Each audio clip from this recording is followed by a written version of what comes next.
Megan Fox DM'd me. I was like, oh, famous level. Yeah? Nah, it wasn't that kind of DM. It was more of like, hey, you know what? My kids get bullied and like I get bullied online because you said they're and like they're not like they want to dress like rock stars, and I'm just like, Megan, I'll shut the fuck up about it, dude. I'm like, but you still drink blood and like you still do a lot of weird Megan. He also is just a representative of every person who's too scared to just be themselves, because if you're comfortable as yourself, you don't care who anybody else is. You are a slight on society, bro. The fact that you exist is mind-boggling. Learn this. Shut the fuck up and don't speak on me anymore and live your life. Sean Strickland tweeted that there may have been something between him and Machine Gun Kelly. Can you talk to me about what happened there?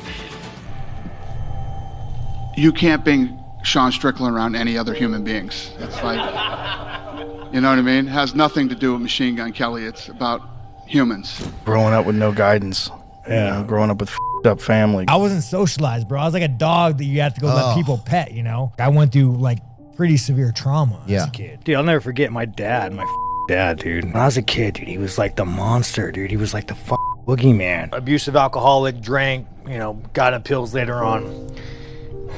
Everything about him I hated. Yes. Everything about him I hated. My dad would get home drunk and like just be up until like 3 a.m, just like tell my mom she's a he's gonna kill her, like burn her face with acid. And mind you, I'm in elementary school. I used to sleep in my mom's bed a lot, right? Because I thought my dad was gonna my mom. So every night, dude, I would go to bed thinking like, oh, my mom's gonna die tonight, you know? I remember like laying in bed. Like I remember I stopped believing in God, man. Like, like I had, yeah, it's crazy dude. Crazy. Yeah. Yeah, I'm sorry, bud. So, man. I'm sorry, buddy. It's all good, dude. I was angry, dude. Like, I mean, I wanted to someone so bad. I was a kid. I'd walk around with a knife. I was like a pseudo white supremacist. 7th grade, I took a permanent marker and I drew a on my arm. And the teacher took me outside and like berated me, like pretty much called me a piece of shit.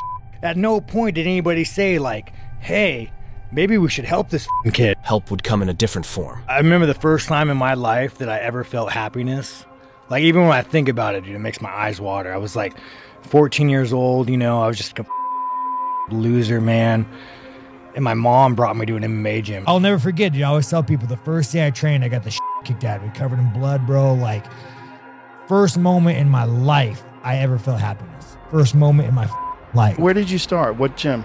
Empire. I was like before amateur MMA, so it's like pretty much what you would do is you would just show up, they'd put chairs in, they'd buy tickets, and random people would just show up and you'd fight. Sean would continue to thrive. I realized I wasn't a racist, I was just angry. Don't you think that sparring and training is a form of therapy? Why do you think I spar so much? Yeah. I'm such a nicer, better person, you know? Like after I go and try to man, I come home and my girlfriend, even if she wants to pick a fight, I'm like, baby, it's okay, don't worry about it, like, don't trip. Like, what did I up? Tell me, I'll fix it. Sean's career would take off, slowly advancing towards the pinnacle of success.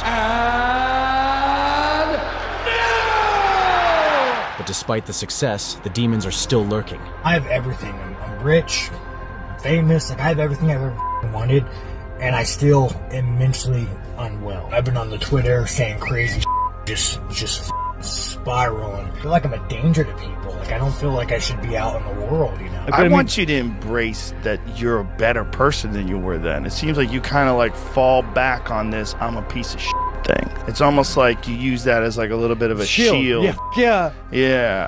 You don't have to do that. One of the things you don't give yourself credit for is you don't realize like how much self-reflection you actually do. Whenever you're talking to anyone, you always try to find a way like, hey, do you also go through this too? Or you're always looking for ways to understand like your human experience, and you're always trying to teach other people things. You made it out of the slum junior. I still had a lot of like, you know, Don't sell yourself short. No, I had more privilege than most. You know, if that makes you feel good. Yeah. But you're a success story.